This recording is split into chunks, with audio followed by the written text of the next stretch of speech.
Hi friends, వర్షం పడుతుంది friends. చాలా ఎక్కువగా పడుతుంది వర్షం. గాలి కూడా చాలా ఎక్కువగా వస్తుందన్నమాట. గాలి చెట్లు స్తంభాలు పడిపోతున్నాయి అన్నమాట. అంత గట్టిగా వస్తుంది గాలి, చాలా ఎక్కువ వస్తుంది గాలి. నేనైతే బగారా రైస్ చేస్తున్నాను అన్నమాట. చాలా చల్లగా వేడి వేడి బగారా రైస్ వేసుకొని తింటుంటే సూపర్ ఉంటుంది కదా. అందుకని బగారా రైస్ చేస్తున్నాను అన్నమాట.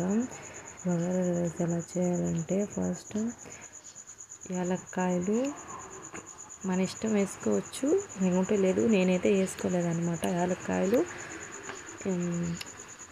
మిరియాలు కూడా వేసుకోవచ్చు. నేనైతే చెక్క, మొగ్గ, బిర్యానీ ఆకు వేసుకున్నాను.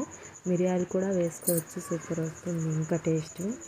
వేసుకున్న తర్వాత ఆనియన్స్ వేసుకోవాలి. ఆనియన్స్ బాగా కలర్ చేంజ్ అయిపోవాలన్నమాట. అవి చేంజ్ అయిపోయిన తర్వాత టమాటాస్ వేసుకోవాలి. టమాటాస్ కూడా బాగా ఫ్రై అయ్యేటప్పుడు కొంచెం సాల్ట్ వేసుకోవాలన్నమాట. సాల్ట్ వేసుకొని అది ఫ్రై అయిన తర్వాత అల్లం వెల్లుల్లి పేస్ట్ వేసుకోవాలి. అల్లం వెల్లుల్లి పేస్ట్ కూడా బాగా ఫ్రై అవనివ్వాలి. ఆయిల్లో బాగా కుక్ అవ్వాలన్నమాట. ఆయిల్లోని బాగా ఫ్రై అయిన తర్వాత నేనైతే 3 వెజిటబుల్స్ వేసుకున్నాను అనమాట. 3 టైప్స్ అనమాట. ఆలు అంటే మేమైతే ఆలు అంటాము. ఆలు, బీనీస్, క్యారెట్, ఇవి 3 వేసుకున్నాను అనమాట. 3 వేసుకొని బాగా కలపాలి.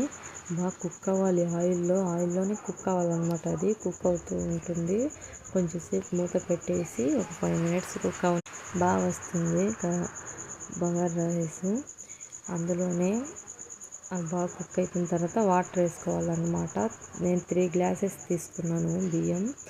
దానికి చూసుకొని వేసుకోవాలి వాటర్. ఒక గ్లాస్కి 1.5 గ్లాస్ వాటర్ వేసుకోవాలన్నమాట. దీంతో తీసుకుంటే దాంతో కొలుచుకోవాలన్నమాట వాటరు. సాల్ట్ ఇప్పుడే వేసేయాలి. ఉప్పు, సాల్ట్ ఏదైనా ఇప్పుడు వేసేసుకోవాలన్నమాట. నీళ్ళు వేసుకున్నప్పుడు అప్పుడే టేస్ట్ వస్తుంది, తెలుస్తుంది ఉప్పు ఎంత వేసుకోవాలని. చూసుకొని మళ్ళీ వేసుకోవచ్చు. చూడండి ఎలా పొడి పొడిలాడుతుందో. దమ్ పెట్టేసాను అనమాట. సూపర్ వచ్చింది బగారా రైస్ అయితే.